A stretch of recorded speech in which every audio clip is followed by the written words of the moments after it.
What's up, everyone? Today we have another fantastic compilation featuring the best stories from r/Justnomil.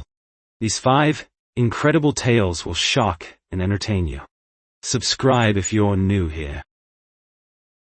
This story is titled Cut Contact with In-Laws After They Spanked Our Son and Lied About It, posted by u/criticalinflation55. We told them we wouldn't be spanking our son. My mother-in-law made some snide comment about us not parenting according to the Bible, but agreed to not spank him. We found out from a family friend that she had been, and even said, "Don't you dare tell me. This is my house, and I can do what I want." So we cut contact. They gave a crap apology that took no responsibility back in May.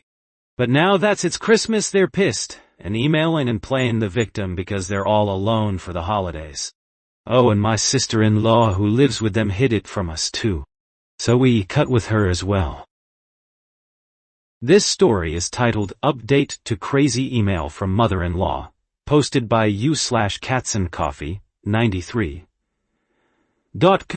Moving on to our next incredible story. Please see my previous post where I posted a nutty email from my mother-in-law to dear husband.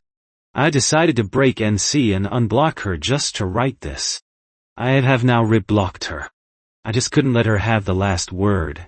It's not my style. Dearest mother-in-law, I saw that email, and I am so sorry you feel that way.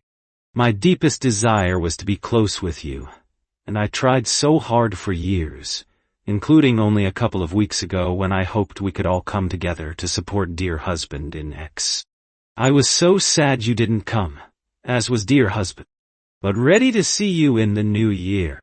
Obviously seeing you say I'm wicked, bad genes, narcissistic, disturbed are truly awful things. I would never speak about you or anyone with such disrespect. That is not my personality. But it is clear just how much you despise me, and there is no chance for a relationship. So we can all now move on. As for saying the bad genes comment and what hope is there for your children, that truly scares me, as I always hoped you would be a wonderful grandmother to our future children. But you seem to have your views shaped already on that. And no future children of ours will be exposed to such cruel views. I wish you the most wonderful Christmas with your family. And I hope that this closure brings you the peace it has finally brought me. All the best. Seei. Dear husband also sent an email addressing each of her points, and saying it was insane that she wanted to meet me for a nice coffee while saying, "I'm disturbed, have bad genes, etc." He ended saying he needs time and space to reflect on whether a relationship is possible. It really was such an own goal from mother-in-law because I was feeling pressure from dear husband before this to break NC. And had she sent a genuinely nice email, I would have been in a difficult position. Instead, mother-in-law has just united us more. We are now off on a holiday with my family to Thailand. So the only family she has destroyed is her own. So, in a way, this is a success. She has shown her true colors, and I can have some peace. This story is titled This Morning. It's their God-given right to give my baby herpes. This afternoon, they're finally sorry and ready to respect boundaries. Posted by u/ambitiousfish3220. Moving on to our next incredible story. Over the last 6 months, I have been battling an entitled mother-in-law and enmeshed significant other regarding safety boundaries for my child and personal boundaries for ourselves. My mother-in-law doesn't believe in boundaries at all. I and Lo have been NC for about 4 months, while she has sulked. And sulked about not being able to kiss Lo even, though she and father-in-law get cold sores, amongst other boundaries also. Significant other and I have been in couples therapy. He has been very depressed over this whole situation. Any attempt at trying to get some peace from their emotional pressure resulted in more emotional pressure, and his inability to stick to boundaries for himself has led him in circles with them.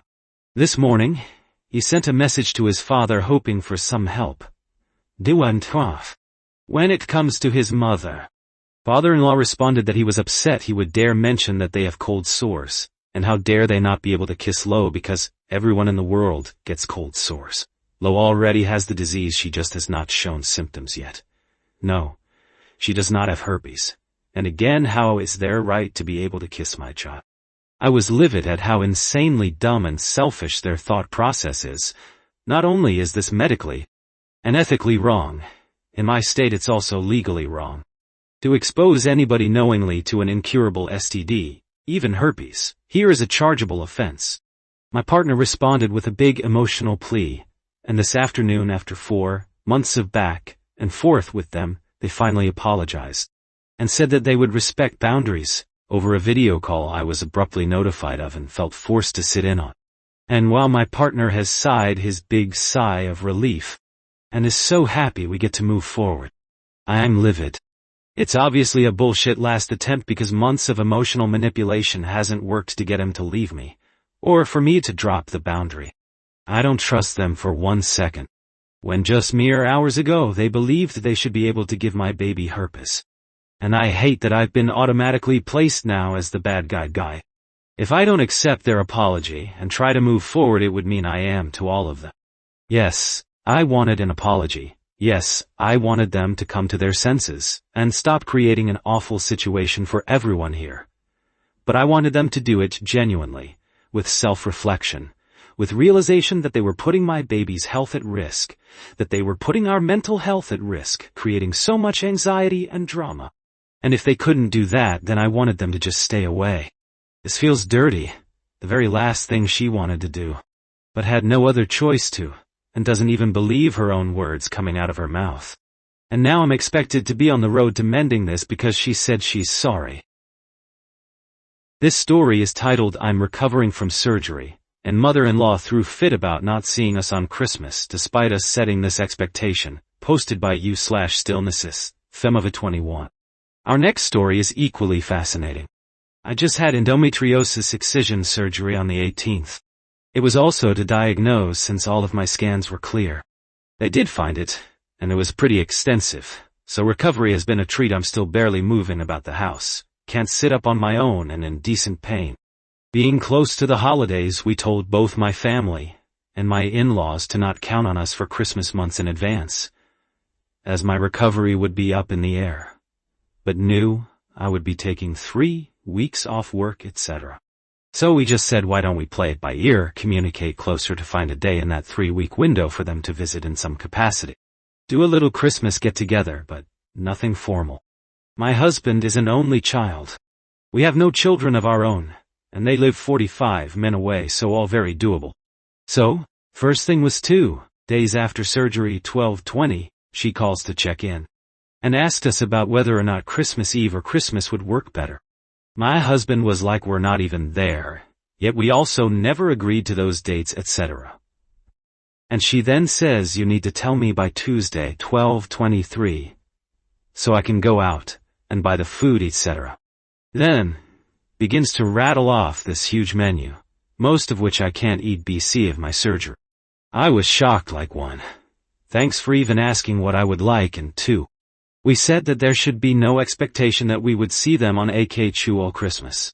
Mind you, I'm also lit, rudely laying on my back wrapped in heating pads, unable to sit up, do anything without my husband's help. Yesterday, being Tuesday, my husband and I agreed that having them over on Christmas was a no-go. I'm still in a lot of pain, can't sit in a dining chair, still need my husband's help going from laying down to standing, can barely eat, and frankly still look like I'm pregnant from all the swelling in my stomach. I feel like I would be on display on our sofa, and it just wouldn't be as enjoyable compared to if we wait just a few days when, according to my doc, things should improve. So he calls to tell her this, and she responds with, cut this formal BS. It's us, we can come over on Christmas, not respecting my boundary at all that I don't want people to see me in this current state. My husband responds that I'm still in a lot of pain, can't sit at a table, and it just won't be as enjoyable. She puts up a similar fight again, and when my husband doesn't budge, she says, well, we're very busy, you know. And if we can't make Christmas Eve or Christmas Day work, we will just have our own Christmas and guess we won't see you because we have lots of other plans after, which I don't believe. She also said this despite originally agreeing the larger window they were free. Then ends the call. I was shocked. My husband got really down about her reaction, and I got super upset. Even though I know it's not my fault. I already feel guilty for kind of causing us to have a lame Christmas because of this very necessary for my health surgery. And she rudely stomped all over our boundaries, made it all about what she wants, and when she didn't get her way threatened not to see us, etc.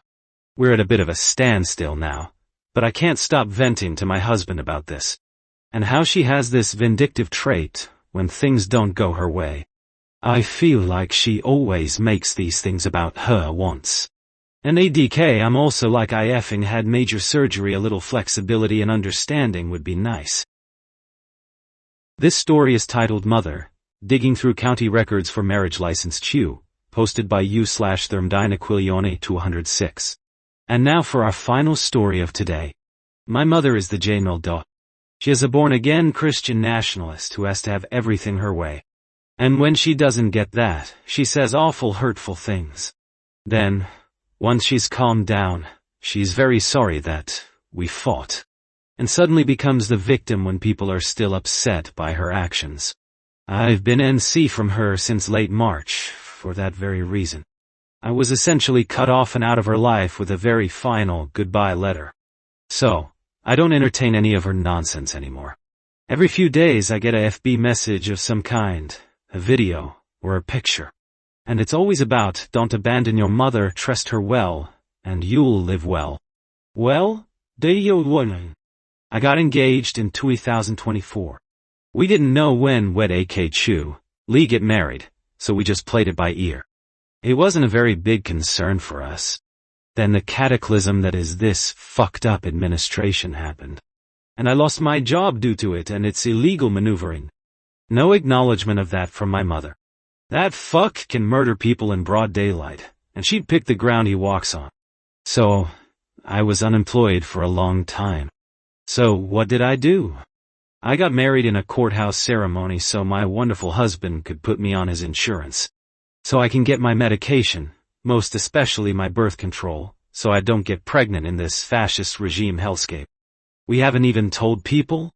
No one knows aside from his brother, his parents, my sister, and my best friend. I didn't even tell my best friend and sister until months after. Bottom line, we don't even want a wedding.